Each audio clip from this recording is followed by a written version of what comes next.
Muy bien, pues muy buenos días a todos y buenas tardes también a los que ya tienen un horario diferente al nuestro. Muchísimas gracias por su asistencia. Nuevamente también quiero agradecer a la doctora Cristina Osuna, quien amablemente aceptó apoyarnos en esta actividad académica. Y pues el día de hoy precisamente es ella quien nos dará la charla de este día. La doctora Carmen Cristina Osuna Martínez es profesora e investigadora de tiempo completo en la Facultad de Ciencias del Mar de la Universidad Autónoma de Sinaloa. El tema que nos va a presentar es el de estudios de elementos potencialmente tóxicos en organismos de ecosistemas costeros. Como ya saben y es costumbre, antes de iniciar la charla, me voy a permitir leer la reseña de la doctora para que puedan ubicarla. La doctora Cristina Osuna es profesora e investigadora de tiempo completo en FACIMAR de la Universidad Autónoma de Sinaloa.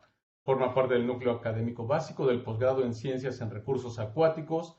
Sus líneas de investigación están en relación con la determinación de elementos y compuestos como potenciales contaminantes y tóxicos ambientales, se refiere a metales pesados, nutrientes, etcétera, para conocer los efectos ambientales y los riesgos a la salud humana. Ha dirigido 11 tesis de licenciatura, 4 de maestría y una de doctorado. Es autora o coautora en 21 publicaciones en revistas internacionales indexadas y desde 2014 es miembro del Sistema Nacional de Investigadores, contando actualmente con el nivel 1.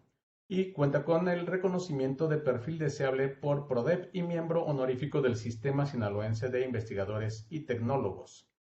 Muy bien, para quienes son nuevos en la plataforma, pues ya saben y la dinámica bueno, más bien me voy a permitir comentarles la dinámica que es que al final de la presentación de la doctora vamos a tener oportunidad de una sesión de preguntas, comentarios y lo haríamos para llevar un orden que me lo indicaran mediante el chat o levantando la manita en la aplicación si son tan amables.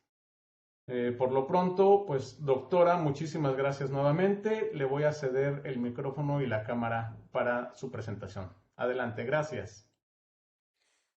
Muchas gracias, Edgar. Buenos días a todos. Agradezco esta presentación. Me voy a permitir compartir pantalla para continuar. Si me pudieran confirmar si se observa ya la pantalla con ustedes. Sí, doctora, Edgar, ya está. Solo sí. faltaría ponerla en modo presentación. Ahí la puse ya en modo presentación. Así está. Sí. Perfecto. Gracias. Bien. Bueno, muchas gracias nuevamente. Atendiendo a la invitación del seminario que realizan en SIGNOR, pues me permití hacer esta pequeña presentación en donde les platico un poco de los estudios que hemos realizado relacionados con la presencia y los niveles de elementos potencialmente tóxicos. Dice aquí en ambientes costeros y riesgo a la salud.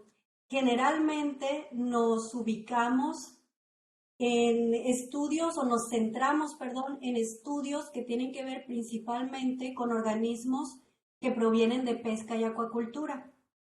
Eh, Me voy a la siguiente diapositiva en donde lo explico un poquito mejor. Aquí, de manera general, en estos estudios que les voy a platicar, nuestro objetivo es el análisis y la evaluación, les decía, de elementos potencialmente tóxicos. Actualmente les llamamos o hay una corriente en la que se nos señalaba el por qué decir metales pesados. Hay como sí, un señalamiento ahí cuando entre estos metales pesados incluimos a elementos que a lo mejor ni siquiera son metales, pero bueno, como grupo los analizamos en conjunto y tradicionalmente pues eran los llamados metales pesados, metales traza y actualmente pues también hay muchos, encontrarán en la literatura muchos artículos, libros incluso en donde se les llama o se les menciona elementos potencialmente tóxicos. Pero bueno, el objetivo es ese, el estudio de estos elementos ¿Cuáles son o a cuáles me refiero cuando llamo elementos potencialmente tóxicos? Puntualmente me refiero a elementos como lo son cadmio, mercurio, plomo, los cuales son siempre tóxicos al ingresar al sistema vivo. Pero también hay otros como lo son cobre, selenio, zinc, los cuales sabemos también que forman parte de los elementos conocidos como esenciales o micronutrientes.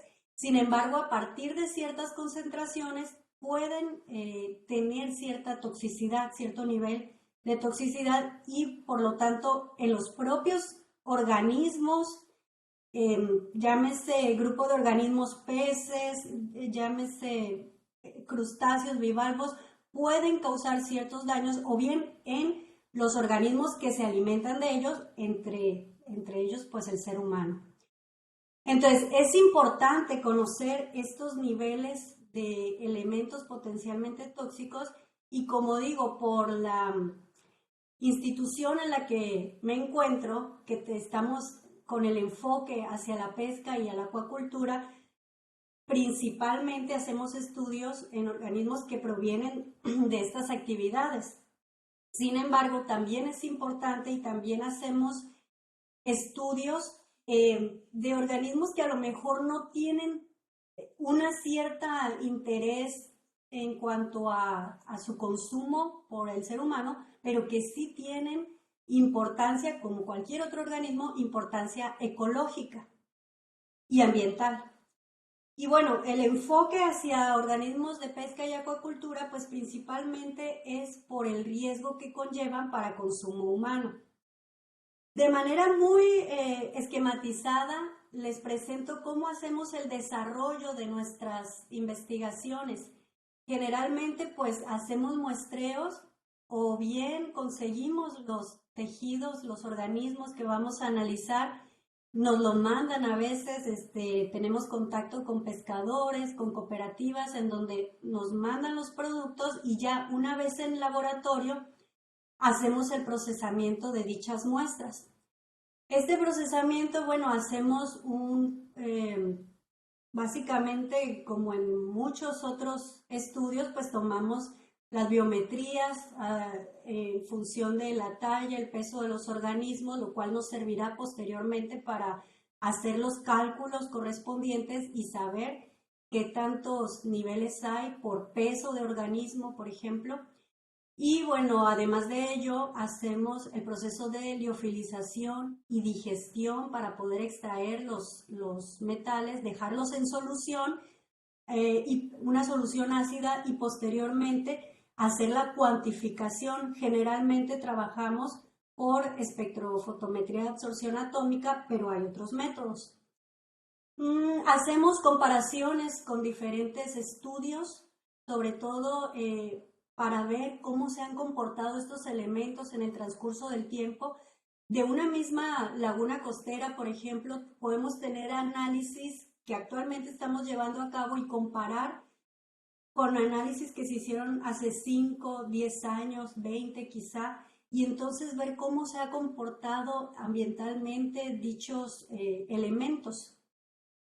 O bien también hacemos comparaciones con las normas que tenemos, las normas oficiales mexicanas o las normas establecidas a nivel internacional por la Unión Europea, normas de la Organización Mundial de la Salud, etcétera, para ver cómo andamos en comparación con dichas normas, qué tanto nuestros productos de la pesca, de la acuacultura, están por debajo de estos límites establecidos en las normas, o bien si a lo mejor se sobrepasan.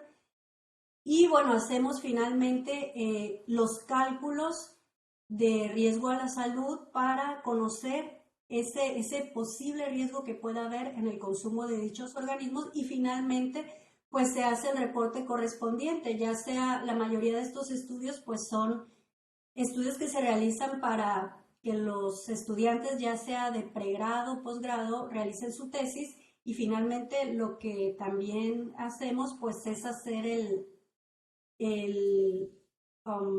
la publicación correspondiente, ¿sí? Los niveles generalmente, puse aquí a manera de conclusión, los niveles de los organismos hemos analizado en camarones, jaivas, peces, almejas, diferentes grupos de organismos, en lo general se encuentran dentro de los límites máximos permisibles que se tienen establecidos. Sin embargo, ha habido situaciones en donde sí se rebasan dichos límites. Ay, dejen ver que se pase la siguiente diapositiva. No sé si, creo que no se está cargando. No ha avanzado, doctora.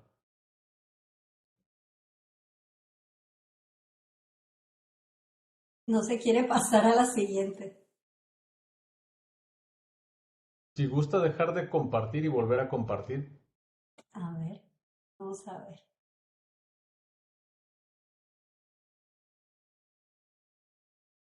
Hay una disculpa. A ver, voy a volverlo a intentar.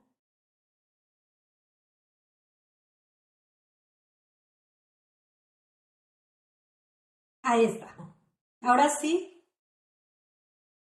Ahí me pasé a la siguiente. Creo que sí se ve ya, ¿verdad? Ya se ve. Bien.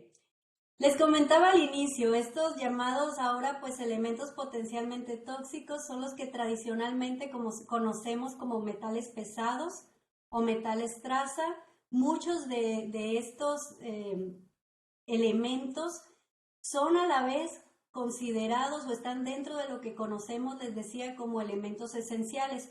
Aquí en este esquema, bueno, del total de los elementos que existen, que conocemos en la tabla periódica, pues sabemos que hay metales, metaloides, algunos no metales, y dentro de estos los llamados oligoelementos, pues son los que tienen alguna función biológica y que requerimos tanto seres humanos como el resto de los organismos para nuestras diferentes funciones metabólicas y procesos fisiológicos, bioquímicos, etc.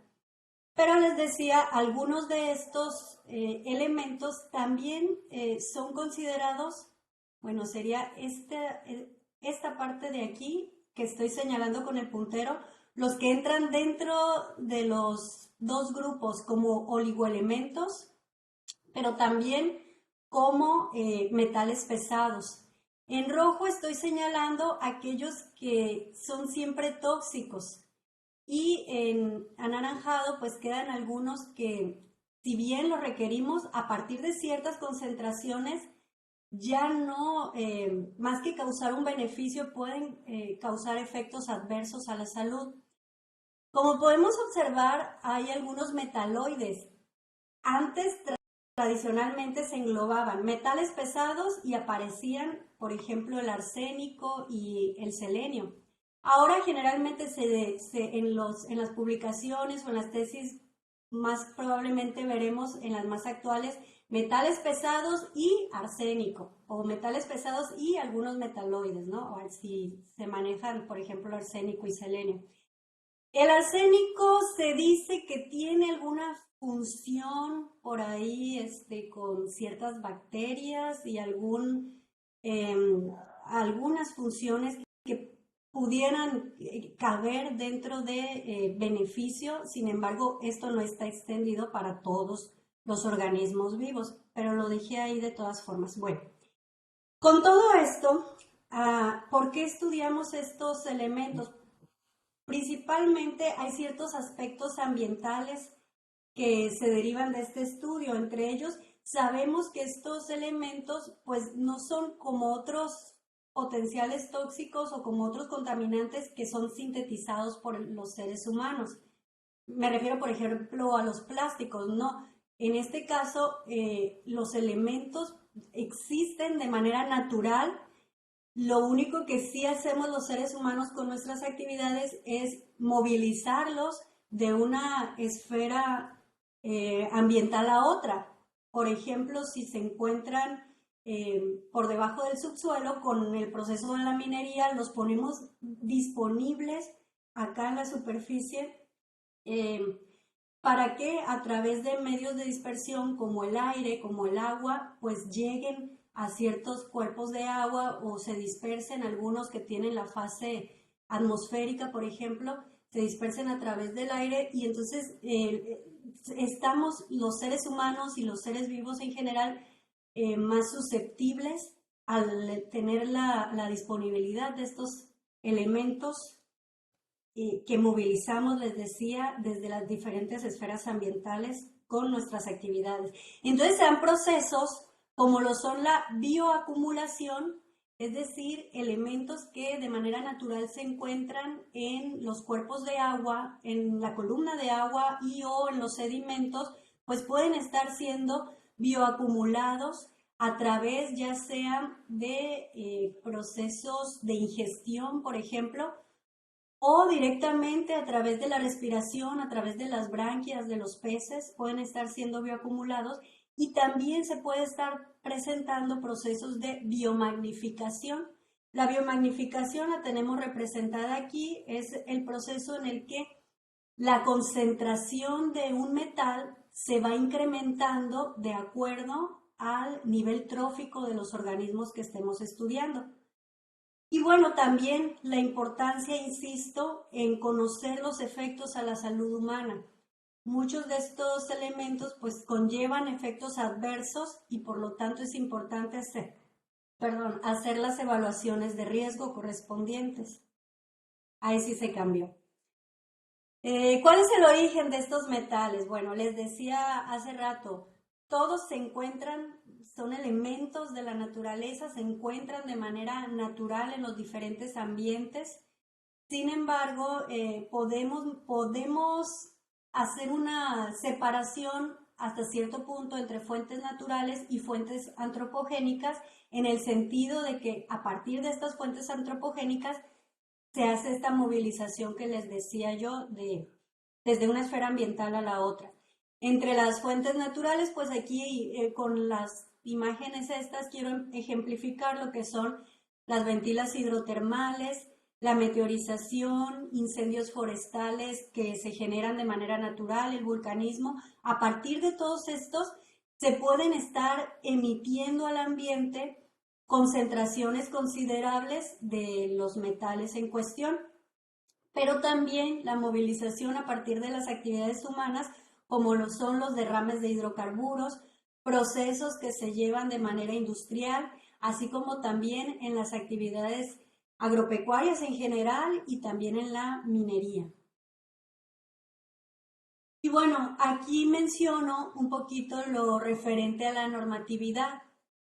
Si bien, insisto, todos estos elementos están de manera generalizada, pues dispersos en la naturaleza, es importante considerar que hay niveles que son hasta cierto punto admitidos o permitidos que contengan los productos que utilizamos para consumo humano.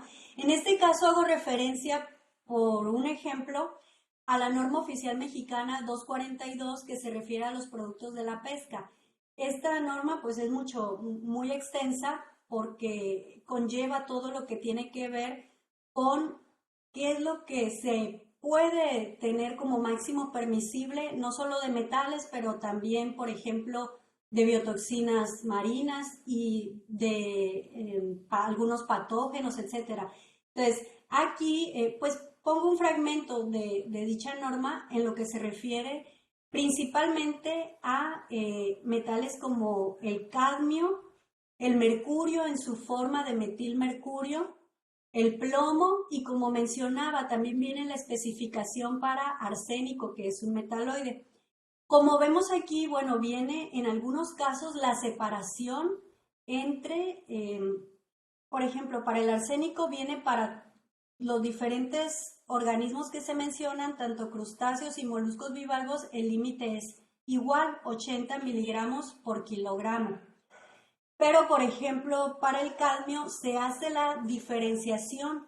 Como en los moluscos en general encontramos niveles más elevados, pues el límite permisible está señalado más elevado en contraposición con otras especies, como pueden ser algunas especies de peces, de crustáceos, de otros. En el caso del metilmercurio, Como vemos y como a lo mejor muchos ya sabemos, está muy marcado el proceso de biomagnificación que se presenta a través de las cadenas alimenticias y de las redes y cadenas tróficas, y por lo tanto en los depredadores tope encontramos, pues aunque no haya contaminación de origen humano, posiblemente por esta cadenita que se hace, podemos encontrar incluso de manera natural niveles mucho más elevados en los depredadores tope, como lo son el atún, marlin, mero, bonita, pescados que muchas veces conocemos, por ejemplo, de la pesca deportiva, o que le llamamos pelágicos mayores. Y en ellos pues se permite un mayor nivel que en contraposición con otras especies que son de niveles tróficos inferiores. Y bueno, también, por ejemplo, para el plomo se hace esta diferenciación. Estos son conocidos en general como límites máximos permisibles, es decir, es lo máximo que puede contener el tejido que va para consumo humano, y que no hay como tal un riesgo, que tentativamente, aunque son niveles de estos elementos que no deben de estar presentes en el tejido vivo, sin embargo, hasta esos niveles podría no haber tanta problemática. Bueno, además de tomar en consideración las normas como esta que tenemos en México, a partir de los anuarios estadísticos de pesca que publica la CONAPESCA, también podemos encontrar los consumos promedio de los diferentes organismos. Y entonces, con estos valores de límites máximos permisibles y conociendo el consumo promedio, podemos hacer los cálculos del cociente de riesgo o índices de riesgo, HQ por sus siglas en inglés. Y también podemos hacer las recomendaciones para no alcanzar ese riesgo, hacer las recomendaciones de cuánto es la ración de consumo, ya sea por día, por semana o por mes, que podemos estar ingiriendo del organismo en cuestión sin que lleguemos a estar en un riesgo por el consumo de dichos elementos tóxicos. En lo general, la gran mayoría de los estudios que hemos realizado pues son en las zonas costeras principalmente de acá de Sinaloa, pero también tenemos estudios en colaboración con compañeros de allá de Sonora, y sobre todo también lo que es la región noroeste de nuestro país, de acá de Baja California y Baja California Sur. Y bueno, ahora a partir de esto que les platico, pues voy a puntualizar algunos de estos estudios, les voy a comentar algo de lo que se ha hecho ya específicamente. Por ejemplo, este es el último estudio que publicamos. Bueno, todavía no sale, está a medias, pero bueno, es sobre metales pesados. ¿Cuáles metales? Cadmio, cobre, mercurio y zinc en el tejido blando de almejas Panopea generosa y Panopea globosa. Bueno, les decía, muchos de los estudios son de Sinaloa, pero estas almejas nos las proporcionaron de cooperativas pesqueras del estado de Baja California. Aquí lo interesante es que estas almejas se encuentran, a diferencia de otros moluscos bivalvos, se encuentran como a diferencia, por ejemplo, del ostión, que está en las raíces de del mangle, por ejemplo. Las almejas panopeas se encuentran enterradas, por así decirlo, en los sedimentos. Por lo tanto, uno esperaría, bueno, eso creo que no lo comenté, de los diferentes esferas ambientales, en los suelos y sedimentos, pues es donde generalmente hay mayores niveles de concentración. Vamos a encontrar mayores niveles de concentración en suelos, sedimentos, tierra, etcétera. Después en los organismos, y los menores niveles diluidos ya en la columna de agua. Bueno, como estas almejas, su hábito es estar enterradas en la arena, en los sedimentos, Esperaríamos, o una primera hipótesis sería que sus niveles serían relativamente altos. Sin embargo, en lo general, bueno, hicimos el estudio en tejidos de sifón, manto, branquia y vísceras, y en lo general, para nuestra sorpresa, no resultaron ser tan altos en comparación de incluso otros bivalvos que no tienen estos hábitos. De manera general también les comento, los niveles que se encontraron fueron mayores en zinc, después en cobre, después en cadmio y los menores niveles en mercurio.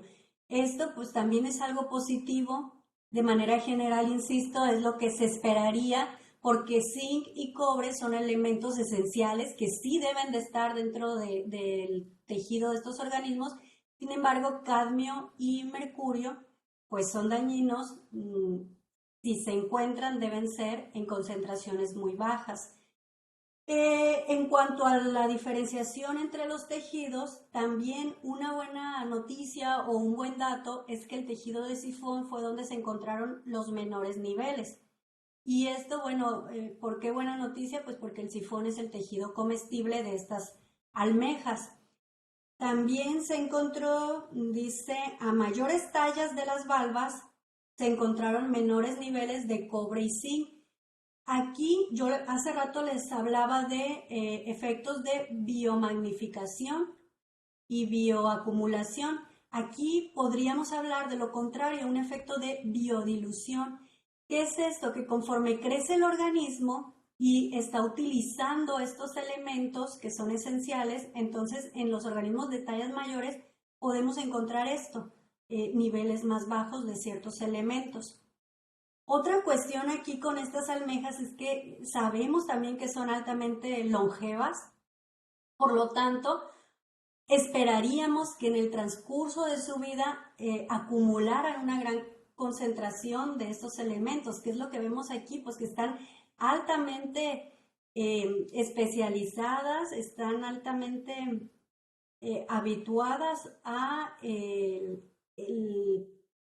estar en este hábitat que es de estar enterradas y que incluso aunque viven una gran cantidad de años, hasta reportes de hasta 90 y tantos, 100 años, pues no, resulta que no acumulan tanta concentración, tienen esa capacidad de pues quizá ser resistentes a la acumulación de estos metales. ¿Sí? En la siguiente diapositiva hablo también de otro estudio. Este es de Carlos, un estudiante de doctorado, en el que hizo un biomonitoreo con ostiones de las especies Crassostrea cortesiensis y Crassostrea palmula.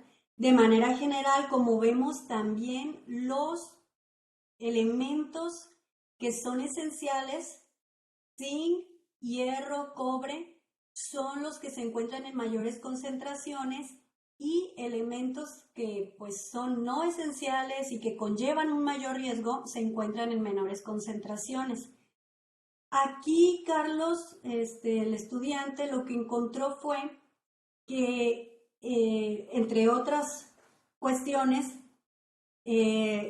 cómo se ha comportado, por ejemplo, aquí extraje esta parte del estudio, el cadmio, un ejemplo, el cadmio en Crassostrea cortesiensis en la laguna de Altata.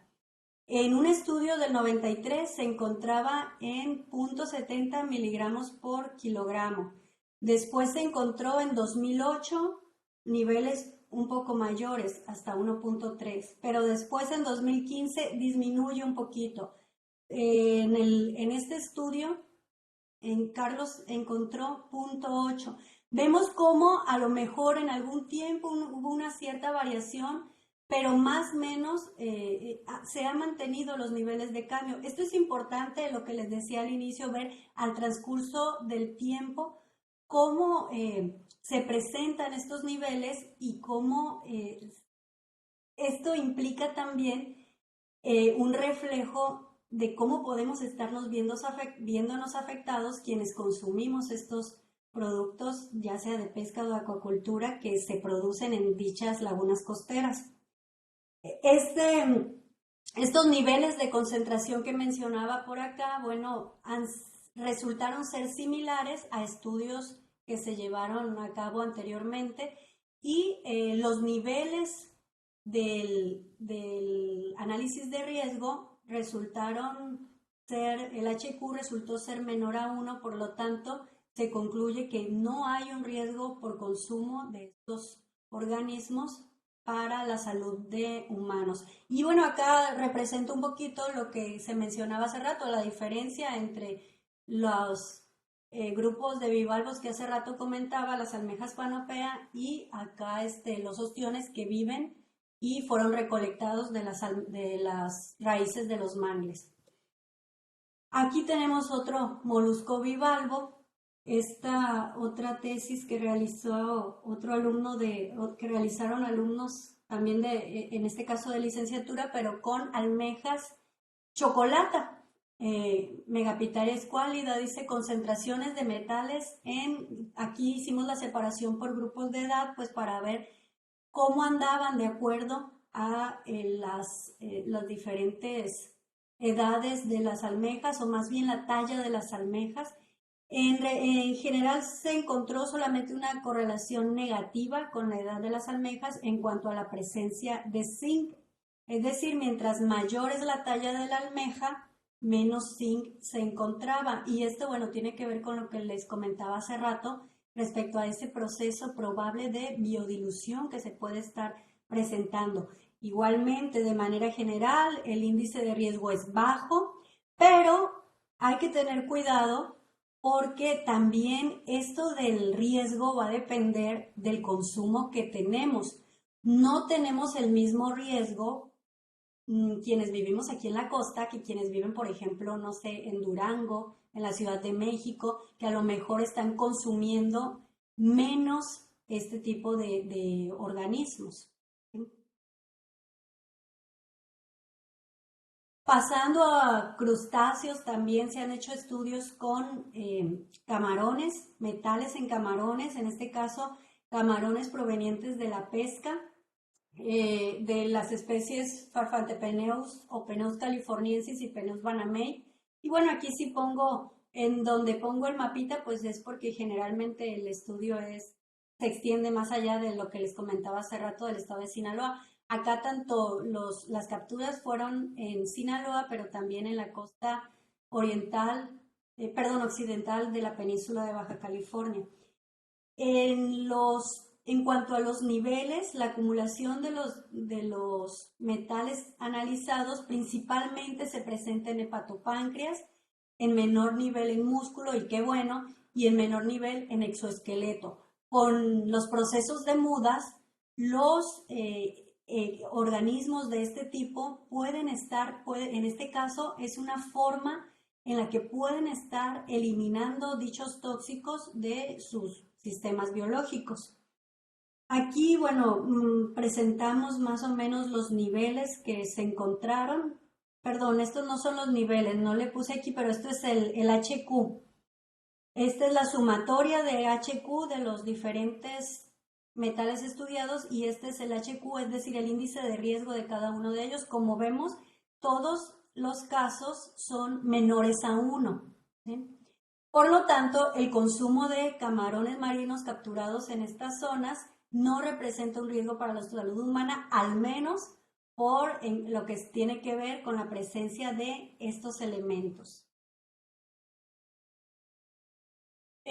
También se han realizado con este otro grupo de crustáceos, se han hecho estudios de concentraciones de metales en jaivas, en este caso Calinectes arcuatus, en 3 lagunas costeras del noroeste de México. ¿Cuáles lagunas? Aquí están: Santa María la Reforma, en el estero de Urias, Huizache Caimanero. En el músculo, las concentraciones que se encontraron fueron menores a los límites máximos permisibles para el consumo humano. Ya mencionaba al inicio la norma correspondiente.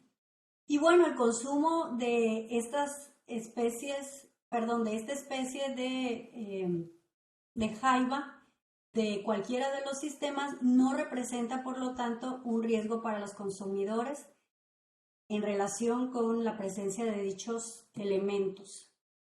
Otro estudio que presento por acá es la presencia de arsénico en depredadores tope, que se estudiaron el pez vela, Istiophorus platypterus y el pez dorado Coryphaena purus.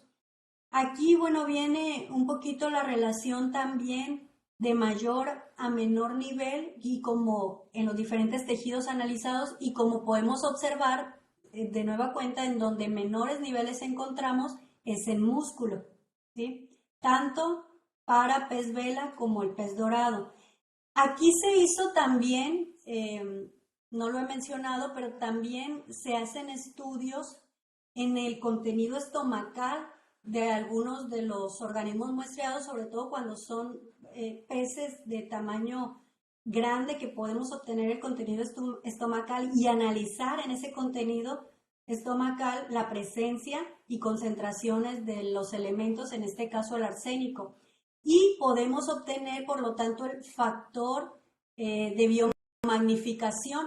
En este caso, se obtuvo un factor de biomagnificación mayor a 1. Esto quiere decir que se encontraron mayores niveles en estos organismos tope, peces tope, en comparación con su contenido estomacal. Sin embargo, de acuerdo al análisis de riesgo, el consumo tanto de músculo como de gónada, que también pues, es tejido comestible, no representa un riesgo para los humanos, considerando las raciones recomendadas. En este artículo hacemos una puntualización de que puedes comer hasta, si mal no recuerdo, creo que venía máximo de 2 kilos a la semana, si mal no recuerdo, no lo anoté por aquí. En el caso de hombres, es el dato 1.8 kilos a la semana en el caso de hombres, con un peso aproximado de, creo que pusimos el cálculo para 70 kilos de peso, algo así. ¿Qué quiere decir? Que si te pasas de esos 1.8 kilos, pues entonces sí estás en riesgo, ¿sí? A lo mejor se oye mucho, 1.8 kilos, y sí pudiera ser mucho porque no es muy común que consumamos estos peces de manera muy generalizada.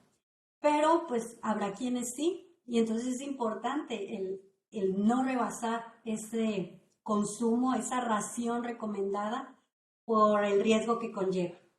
En la siguiente, otro estudio también con este tipo de organismos, pero en este caso las muestras eran del pez espada, Siphius gladius, que fueron capturados acá también en la zona occidental de Baja California, de la península de Baja California.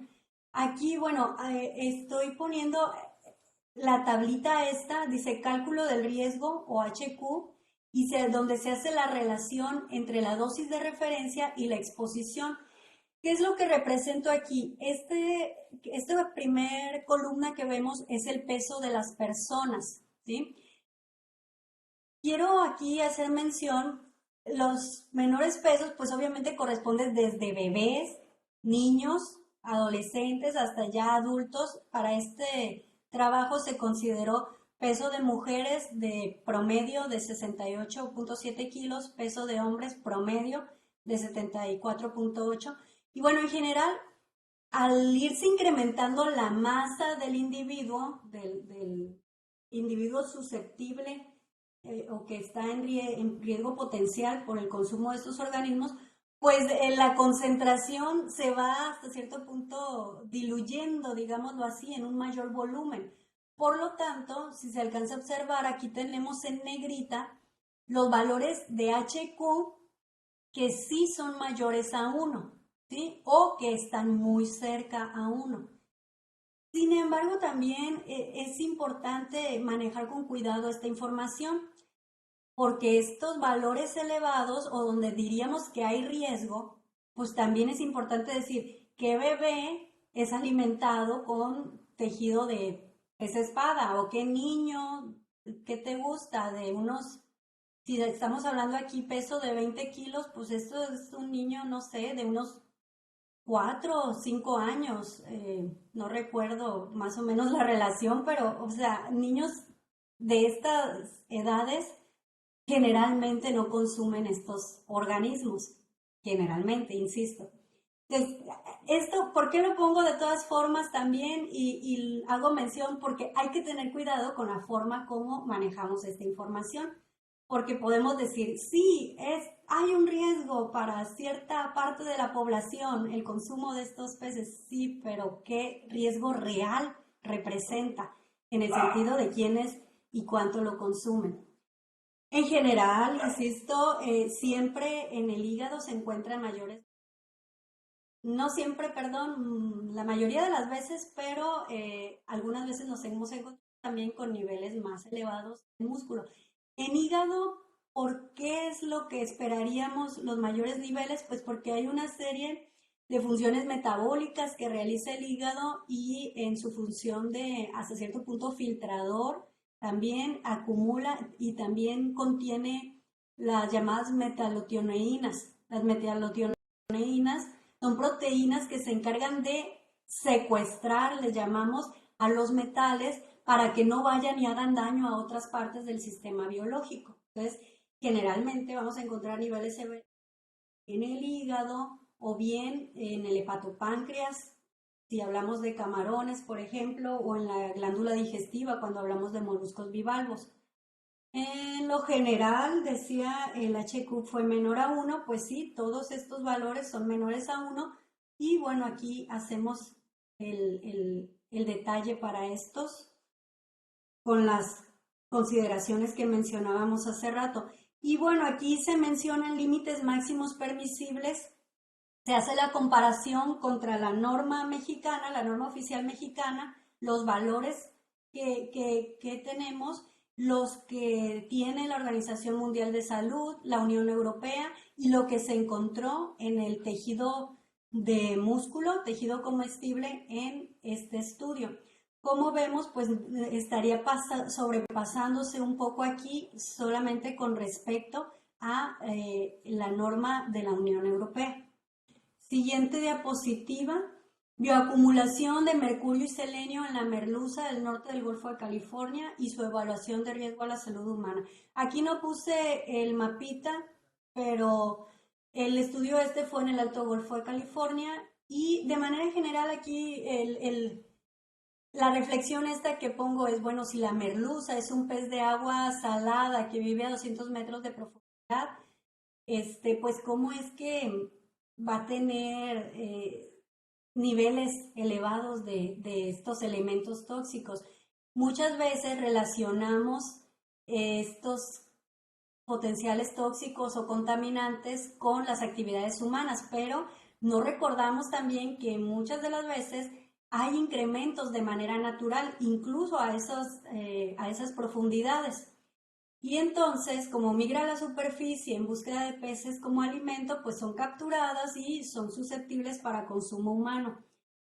Con el estudio que se hizo, se determinó mercurio y selenio en gónadas, músculo, branquia, riñones e hígado. Y bueno, como vemos aquí, se encontraron niveles más elevados de mercurio en gónadas y músculo. Y bueno, el músculo es el que nos interesa para consumo humano. Y el selenio sí se encontró en menores niveles en el músculo. Sin embargo, aquí con el mercurio y el selenio hay una condicionante, digámoslo así, de un tiempo acá, de algunos años para acá, se estudian generalmente en conjunto estos dos elementos porque se ha observado un efecto antagónico del selenio con el mercurio. Es decir, el selenio nos ofrece una cierta protección en contra de los posibles efectos adversos que pudiéramos tener por la presencia de mercurio. En este caso, la relación molar de selenio-mercurio, cuando es mayor a 1, es beneficiosa para el organismo y por lo tanto para los consumidores. En este caso, esta relación molar se encontró mayor a 1, pero menor a 3, y mayor a 8 en el músculo y mayor a 8 en el resto de los tejidos. Es decir, si bien la relación molar es menor en el músculo, pero sigue habiendo de todas formas un cierto factor de protección. Por lo tanto, podríamos decir que hay un pequeño riesgo de mercurio por su consumo de estos organismos, y como recordábamos también, como decía hace rato, con los elementos esenciales, si bien son buenos, se requieren, pero también a partir de ciertas concentraciones comienza a haber daño. En este caso, por selenio puede haber un síndrome o un conjunto de situaciones a las que en conjunto determinamos como selenosis. Y bueno, tampoco el selenio es tanto la cantidad o la concentración como para que haya riesgo a exposición por selenio. Dentro de estos estudios, bueno, también hemos hecho algunos, en este caso este es más bien un estudio de revisión que hicimos. Nos enfocamos en diferentes documentos, en diferentes publicaciones que se han hecho sobre la presencia de arsénico en agua, suelos, sedimentos y biota de México en general.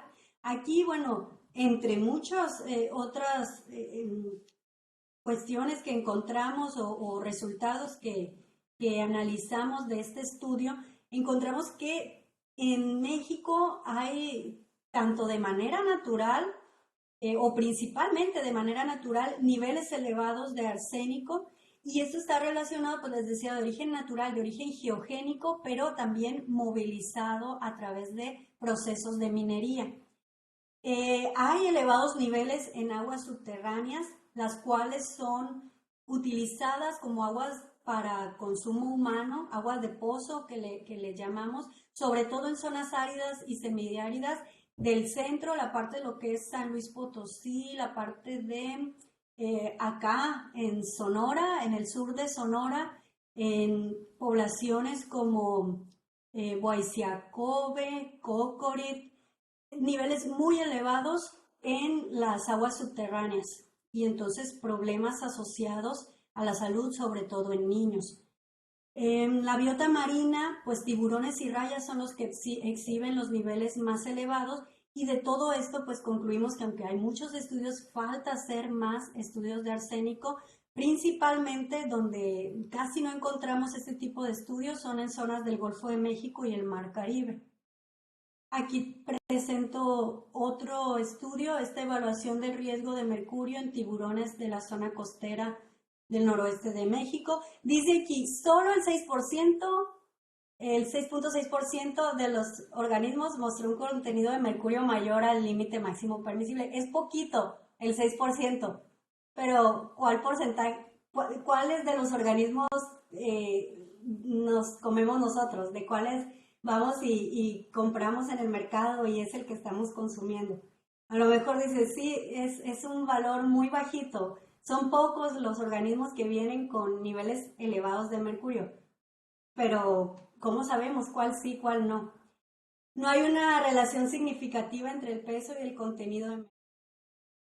No se observó esa relación, y los valores del cociente de riesgo no indican riesgo para el consumo de músculo. Pues sí, porque hicimos para el total de los organismos, para el promedio, sacamos el HQ, pero como estoy mencionando, hay algunos que sí sobrepasaron el límite máximo permisible. Entonces, hay que tener cuidado con ese riesgo potencial. Aquí estoy poniendo un poquito, pues, qué siguen los estudios que tenemos actualmente. Ya hicimos estudios de metales en panopeas les decía, de Baja California, pero también tenemos por ahí unas muestras de Bahía Magdalena, acá en Baja California Sur, que estamos ya analizando. Tenemos una tesis que está por comenzar, metales en músculo, vejiga e hígado de corvina, metales y microplásticos. Muchas veces los microplásticos, aparte del riesgo en sí que conllevan, pues también funcionan como vectores para otros contaminantes, por que se adhieren metales a los microplásticos y estamos haciendo un estudio por ahí en colaboración de investigadores NAM. Y otro estudio que tenemos también iniciado es metales en sedimentos. Si bien nos hemos enfocado más, como decía al inicio, en tejido de organismos, y como hemos visto, también estamos llevando a cabo actualmente un estudio en sedimentos de las islas.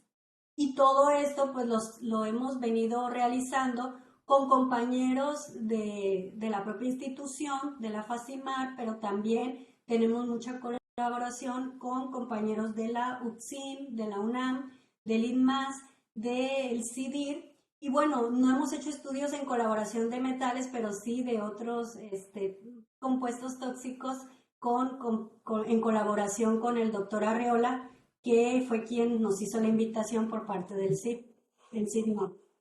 Por mi parte sería todo. Creo que quedan por ahí unos cuantos minutitos. Muchas gracias. No sé si tengan preguntas. Muchas gracias, doctora. Sí, hay siguiendo el orden y respetando el mismo, hay participación en el chat. Tenemos 2 comentarios y después también tenemos a 2 personas que están levantando la mano, que fue primero el doctor Raúl Ulloa y después el doctor Jesús Bautista. Bueno, como dije, voy a seguir el orden y la primera participación es el comentario que deja el doctor Luis Brito, que dice: muchas gracias por la presentación, doctora Cristina.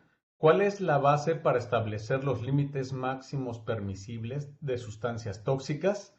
Y si hay alguna fuente bibliográfica que se pueda consultar para averiguar la metodología que utilizan para establecer los límites máximos permisibles precisamente. Esa sería la primera, doctora. Sí. Ok, bueno, en general, de las diferentes sustancias tóxicas, como sabemos, se pueden hacer estudios, o se hacen, más bien dicho, estudios relacionados con, relacionados con las concentraciones letales medias. Por ejemplo, del arsénico que mencionaba hace rato, o del plomo, o del mercurio, se hacen estudios con organismos, y la concentración letal media, se toma un factor de esa concentración letal media, es decir, la concentración que mató a la mitad de los organismos que estoy evaluando, yo la divido en un factor de 100, por ejemplo, y esa concentración es la que yo utilizo, o la que muchas veces se utiliza para establecer estos límites máximos permisibles. O bien, esa es una, o bien se toman como referencia los niveles base, como mencionaba hace rato, de las diferentes esferas ambientales. Es decir, hay límites máximos establecidos en los organismos, porque para el tejido, para el consumo humano, pero también hay límites máximos que se determinan para suelos, por ejemplo, y también para las aguas, y también dependiendo la función que tienen esos suelos o esas aguas.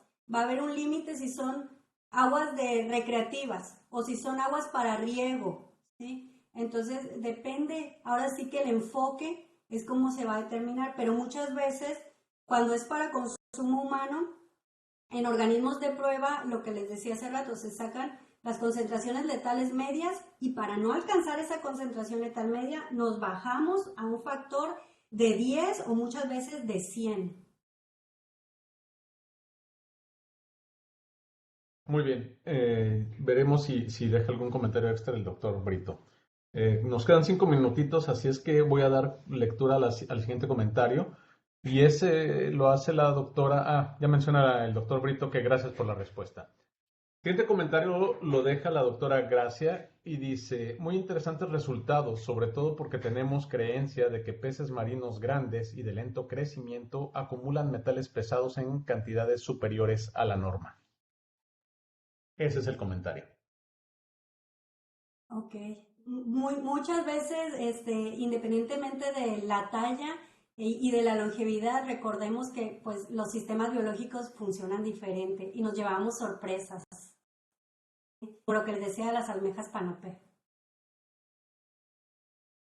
La siguiente participación sería del doctor Raúl Ulloa.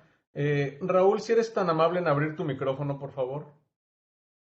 Buenos días. Bueno, Adelante. buenos días. Una consulta con respecto al arsénico. El arsénico 3, que es el que tiene mayor, que es el más biotóxico, digamos, que el arsénico 5, toda su movilidad depende del pH y de su potencial redox. ¿Qué estudios han hecho con respecto a los sedimentos o al agua circundante a la toma de las muestras con respecto a la acidificación o al pH del agua circundante? Porque eso depende qué tipo de arsénico es el que realmente si el arsénico es biotóxico o no. Sí, efectivamente, doctor. Sí, efectivamente. Mire, en lo particular no he realizado yo los análisis como tal de arsénico en agua. Lo que hicimos fue una revisión de ver los niveles que había. Como usted lo dice, depende de la especie de arsénico, si es más 3 o más 5, generalmente pues va a haber una mayor biodisponibilidad para los organismos y un mayor riesgo. Sin embargo, los estudios que yo sí he hecho pues son en organismos, no en agua. Lo que encontramos es a partir de los estudios que se revisaron, hicimos el análisis. Bueno, muchas gracias. Y en general, el arsénico encontrado en los tejidos de organismos se ha observado, tiene que ver con arsenoazúcares, arsenobetaínas, que también son especies relativamente no tan tóxicas como las que sí se encuentran presentes en agua para consumo humano. Uh-huh.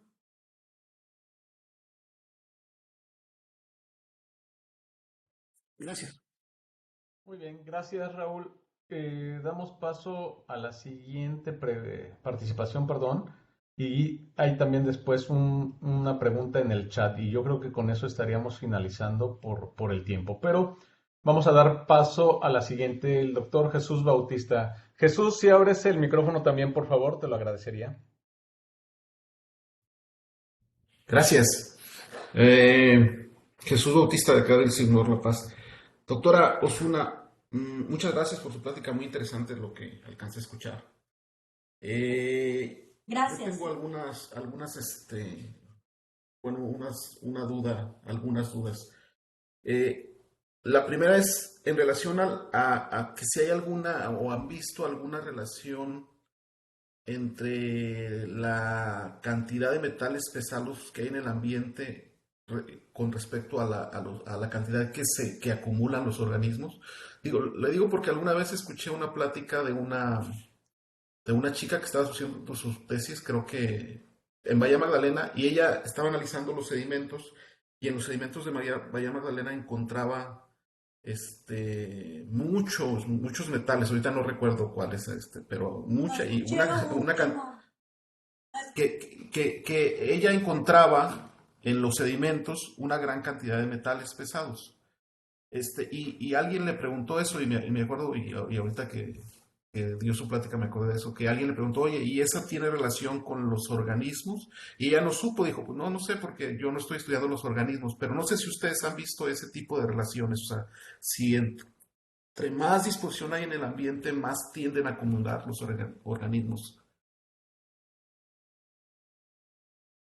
¿Sí me escuchó o no? Disculpe, doctor. Lo último no escuché, pero creo que entiendo su pregunta, si al estar en el organismo, en el hábitat o con mayor exposición, si puede estar bioacumulando más. Creo que esa es su pregunta. Sí, efectivamente. ¿Verdad? Sí. Sí, bueno, el organismo al estar mayor expuesto, en este caso a los sedimentos, uno esperaría que efectivamente el organismo esté con una mayor bioacumulación. Sin embargo, por eso nos llamaba la atención a nosotros del estudio que hicimos de las almejas Panopea, que son organismos que viven dentro de los sedimentos, que viven enterrados, y que no encontráramos niveles tan elevados. Entonces, por eso hacía mención de la capacidad que tiene, ahora sí como se encuentran habituados los organismos ahora sí que a su lugar, a su nicho ecológico, a su hábitat. Y en este caso estas almejas pues tienen esa capacidad de no acumular o de que si ingresan a su sistema vivo metales, quizá la capacidad que tienes es de muy rápido o más rápido la tasa de expulsión de metales que lo que se está acumulando. Entonces, sí hay excepción, cada organismo es muy diferente y se necesitarían estudiar de manera particular para decir si están acumulando a partir de donde están, del hábito. Sí, gracias. Oye, hay una chiquita así, hay un procedimiento, una vez que detectan ustedes que cierto organismo tiene muchos metales pesados, ¿hay algún procedimiento normativo pues para que no se consuma o no sé? Mire, qué bueno que hace esa pregunta. Ahora con relación a lo que nos están pues exigiendo y pidiendo, y qué bueno que hace retroceso a la parte social que dé a conocer y que sirva de algo lo que estamos haciendo. Nosotros eso recorta con gente de Boisiacó, allá en el sur, en donde, ¿y por qué de ahí? Pues porque ahora sí que son los que nos quedan más cerca acá y que tengo yo familiares en Sonora y pudimos ir y darnos la vuelta al pueblo este y hacerles mención de la situación que habíamos encontrado a partir de la revisión que hicimos. Sinceramente no sé qué tanto se hizo ya, qué seguimiento se le dio al respecto, pero sí hicimos como el señalamiento, cuidado, porque hay niveles elevados de arsénico y esto puede ocasionar estos males en la salud humana.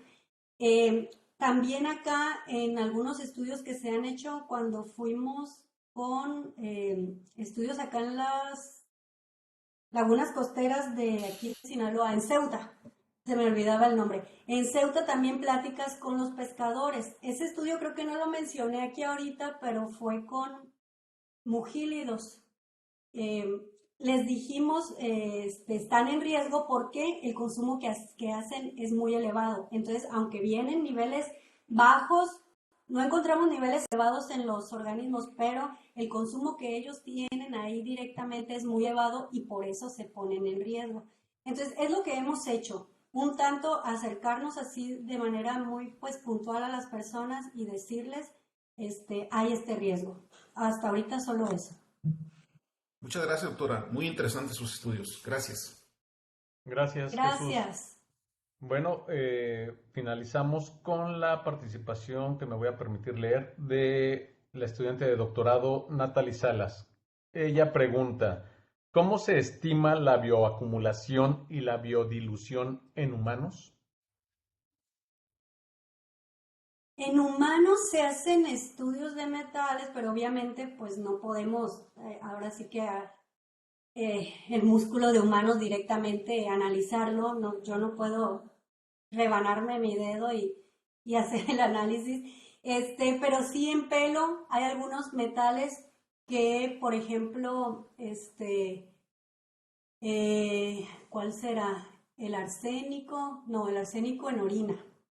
El arsénico en orina, el plomo en sangre. Ay, no recuerdo cuáles otros son más en pelo. No he estudiado mucho metales en humanos, pero bueno, en estos diferentes matrices o tejidos o sí, de humanos se pueden hacer estudios y la bioacumulación, pues si salen niveles elevados, elevados considerando que sobre todo los elementos que no deben de estar presentes, si sale mercurio, si sale arsénico, plomo, estos elementos elevados pudiera a ver en esa persona pudiera tener ciertas manifestaciones ya a nivel de salud. Y bueno, si se le hacen, generalmente si se le hacen estos estudios es porque ya hay a lo mejor una sospecha, o bien hay estudios que se hacen poblacionales para saber más o menos cómo andan esos niveles, y se han encontrado con estos estudios que les decía del arsénico. En algunos de los papers que analizamos venía el estudio de cuánto era la concentración en agua y cuánto era la concentración en la orina de las personas. En estas poblaciones se les pidió que les dieran una muestra de orina, por ejemplo, y ahí se observaba si había esta bioacumulación en seres humanos. ¿Sí? Muy bien, pues muchas gracias, doctora. Con esto estamos, ya menciona Natalie que muchas gracias. Con esto estaríamos finalizando el seminario del día de hoy. Nuevamente le agradecemos mucho el que haya aceptado nuestra invitación y nos haya apoyado en esta labor académica, y pues esperando contar también nuevamente en un futuro con alguna otra charla de su parte. Pues muchas gracias, Muchas se le hará gracias. llegar el reconocimiento respectivo, y pues no sé si usted desea agregar algo finalmente. No, agradecerles a ustedes. Y sí, yo encantada, ahora fueron metales, pero después vemos qué otra platiquita preparamos, y con gusto. Muchísimas gracias, Saludos. doctora. Gracias y pues buena tarde a todos, hasta luego y nos vemos el próximo miércoles. Gracias.